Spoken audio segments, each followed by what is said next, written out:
क्या आजमगढ़ में बीजेपी कभी नहीं जीत पाएगी? लहर किसी की हो, आजमगढ़ में हार बीजेपी की होगी।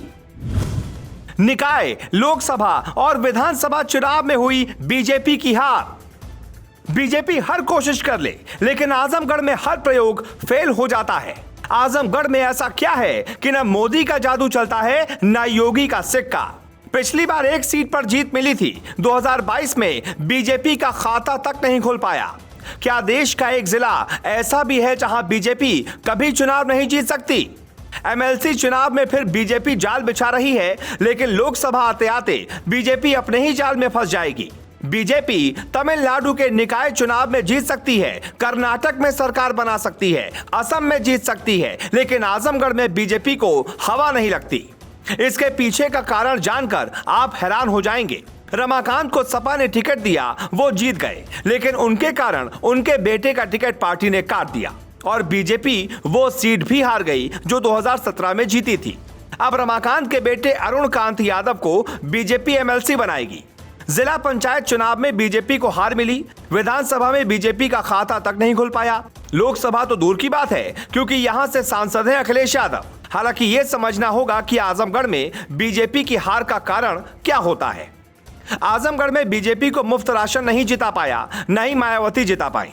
जिनको यूपी की सियासत में दिलचस्पी है वो आजमगढ़ की हर सीट पर रिसर्च करें। नतीजा आपको मिलेगा, चुनाव जातिगत होता है, जाति के सामने कोई नहीं टिकता। यानी अगर यही राजनीतिक समीकरण रहे और कोई बड़ा आंदोलन नहीं खड़ा हुआ तो बीजेपी की सत्ता कई सालों तक बनी रहेगी। जातिगत राजनीति चुनाव ही हार का कारण है। कुछ ऐसा ही हाल जौनपुर, गाजीपुर में भी है, जहां जातिगत चुनाव बीजेपी की टेंशन है।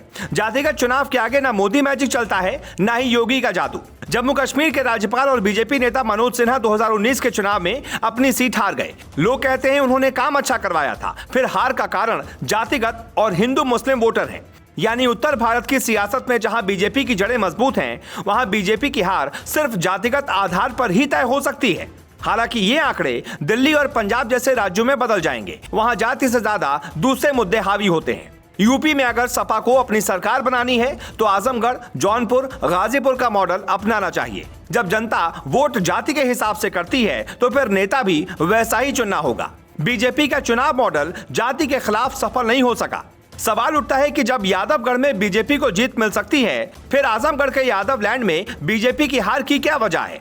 अब आप ऐसे समझिए कि मैनपुरी, इटावा की किसी भी सीट पर मुस्लिम और यादव वोट मिलाकर 50% से ज्यादा नहीं हो पाता। ऐसे में वहां बीजेपी बाजी मार लेती है। अगर किसी सीट पर मुस्लिम यादव वोट बहुल हो जाए तो वहां बीजेपी नहीं जीत सकती। उदाहरण के तौर पर रामपुर की सीट देखिए, आजम खान को बीजेपी ऐसे हाल में भी नहीं हरा पाई। यहां तक कि बेटे के खिलाफ एक मुस्लिम उम्मीदवार तक उतारा था, लेकिन आजम खान का बेटा भी चुनाव जीत गया। फिर यह चिंता की बात किसके लिए है? ऐसा है तो फिर बीजेपी इन सीटों पर हार झेलती रहेगी, लेकिन सत्ता से हटाना मुश्किल होगा। इसलिए अखिलेश यादव को उन जिलों में यादव मुस्लिम समीकरण बनाना चाहिए जहां यह बहुल है, और जहां दूसरी जातियों की लड़ाई है वहां बीजेपी को घेरना आसान नहीं होगा।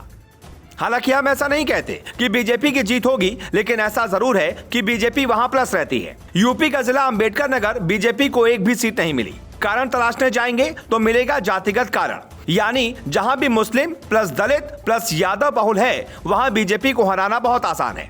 लेकिन जहां अन्य जातियों में वोट बटा है वहां बीजेपी को हराना मुश्किल है। यही कारण है कि बीजेपी के पास अगर कोई ब्रह्मास्त्र नहीं है तो फिर आजमगढ़ कभी नहीं जीत पाएगी। Bureau report, global Bharat.